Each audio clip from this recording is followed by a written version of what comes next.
मैं डॉक्टर मनीषा शर्मा अपने उपन्यास डॉल हाउस का एक अंश आपको सुनाने जा रही हूँ। उम्मीद करती हूँ कि आपको पसंद आएगा। उस दिन को याद करती हूँ तो मन भीतर तक कड़वाहट से भर जाता है। वह मेरी तीसरी नौकरी थी। चाचा की सिफारिश से मिली थी। माँ पिताजी के चले जाने के बाद से मैं और मेरी छोटी बहन इन्हीं के साथ रहते थे। 1 महीने के बाद सेठ ने अपने घर किसी पर्सनल काम से बुलाया। चाचा के मित्र होने के नाते मैं उन्हें इनकार न कर सकी। दरवाजे पर दस्तक देते समय मेरे हाथ कांप रहे थे। दरवाजा खुला तो सामने खुद वही थे। बड़ी इज्जत से मुझे घर में बुलाया। थोड़ी देर बाद ही भीतर अपने बेडरूम में जाकर मुझे आवाज लगाई। मैंने दरवाजे तक पहुंचकर भीतर झांका ही था कि झट से उन्होंने मेरा हाथ पकड़ा और खींचकर मुझे बिस्तर पर बैठा दिया। मैं क्या कोई गैर थोड़ा ही हूँ? उनके चेहरे का बदला रंग और आंखों में उभरती वासना की चमक मैं साफ देख रही थी। घबराहट बहुत ज्यादा बढ़ गई। अभी उठकर बाहर जाने की सोच ही रही थी कि दरवाजा बंद हो गया। मैं डर गई। उठने का प्रयत्न किया मगर पैर लूले हो गए। उसी समय एक भारी सा हाथ मेरे कंधे पर आ गया। जो भी होगा तुम्हारी मर्जी से, इसमें इतना घबराना क्या है? कंधे से फिसलकर अब हाथ मेरी बाहों को सहलाने लगा। मैंने बलपूर्वक अपने आप को छुड़ाने की कोशिश की। तुम्हारे चाचा ने तुम्हें कुछ कहा नहीं?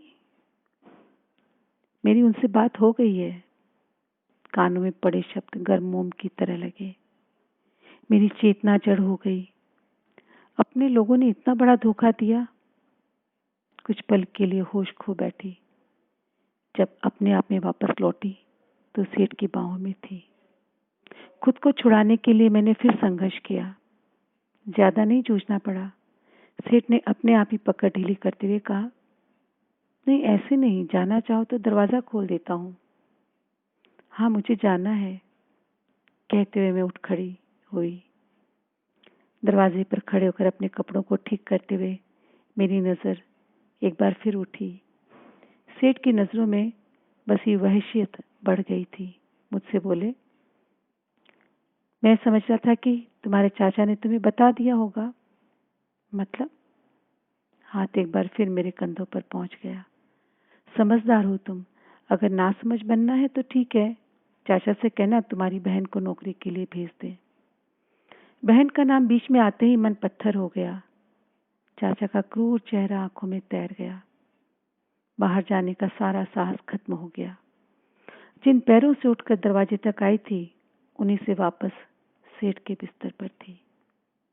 पास आकर बैठा वह थुलथुला शरीर मन में वितृष्णा फैलाने लगा। महसूस हुआ कि बाहों से फिसलता खुरदरा पसीने वाला हाथ अब चुनरी पर पहुंच गया है। एक झटके से अब उसे मेरे सीने से अलग कर दिया गया।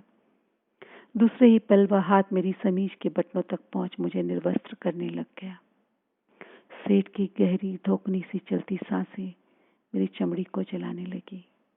धीरे धीरे वह खुरदरा हाथ मेरे शरीर और मन की पीड़ा को बढ़ाता चला गया। मन फिर संघर्ष करना चाह रहा था।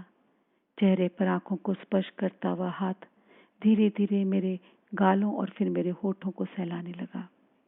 मन टूटता चला जा रहा था।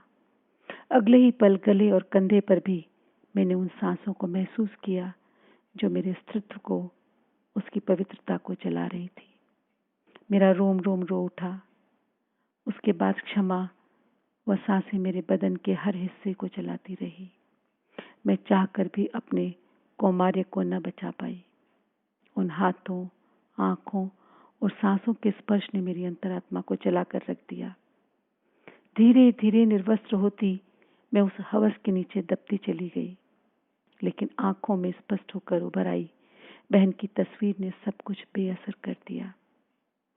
सेठ की जगह अब चाचा की चमकती आंखें बिल्कुल मेरे साथ थी। लाल सुर्ख आंखें, तेज सांसों की विभत्स सरसराहट, शरीर से खिलता हाथ। बस आगे कुछ याद नहीं मुझे। बहुत बहुत शुक्रिया।